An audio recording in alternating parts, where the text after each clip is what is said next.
আসসালামু আলাইকুম। যে যেখান থেকে দেখছেন দেশ এবং দেশের বাইরে, আশা করি সবাই ভালো আছেন। তো নতুন একটি ভিডিওতে আপনাদেরকে স্বাগতম।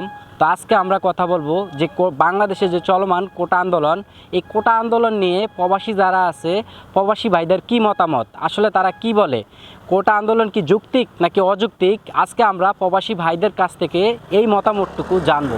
চলুন প্রবাসী ভাইরা কি বলে সেটাই আমরা জেনে আসি। প্রবাসী, তো বর্তমান যে বাংলাদেশের চলমান যে আন্দোলন, আপনি আসলে কি মনে করেন, এই আন্দোলন কি যৌক্তিক নাকি অযৌক্তিক, কোটা আন্দোলন? ওকে, আমার আমার জানা মতে বা আমি আমার জ্ঞানে যা বলি সেটা হলো যারা ছাত্ররা আন্দোলন করতেছে যে বিষয়টা নিয়ে, আমার মনে হয় সম্পূর্ণ যৌক্তিক আন্দোলনটা করতেছে। কারণ যারা মুক্তিযুদ্ধ করছে আজ থেকে 53 বছর আগে, তো তারা তো এখন অনেকে বেঁচে আছে, অনেকে মারা গেছে। তো তাদের সন্তানরা এবং তারা নিজেরাও সরকারি অনেক সুযোগ সুবিধা উপভোগ করতেছে। রাইট। তাদের সন্তানরাও উপভোগ করে যাচ্ছে। রাইট। তো এখন দেখা গেছে যে তাদেরই সব কিছু, সাধারণ জনগণের কিছুই নাই। তাহলে আমাদের সন্তানরা পড়াশোনা ভালো মেধা অর্জন করে তারা কি করবে যদি তাদের কোনো মূল্যায়ন না করা হয়? রাইট। তো সেই ক্ষেত্রে সেইগুলি চিন্তা ভাবনা করে আমার মনে হয় ছাত্ররা আন্দোলনটা করতেছে যৌক্তিক, সম্পূর্ণ যৌক্তিক।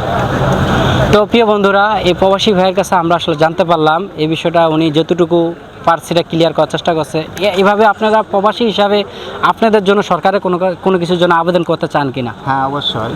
আমরা প্রবাসীরা দেখা গেছে যে অনেক 20 বছর, 15 বছর, 10 বছর, হ্যাঁ অনেকে দেখা গেছে 30 বছর তাদের লাইফটাই শেষ করছে প্রবাসে, কিন্তু তারা সাধারণত দেশের ঊর্ধ্বতন কর্মকর্তাদের কাছেও কোনো রকম মূল্যায়ন পায় না। এয়ারপোর্টে গেলেও আমাদেরকে অনেকভাবে হেনস্থা করা হয়।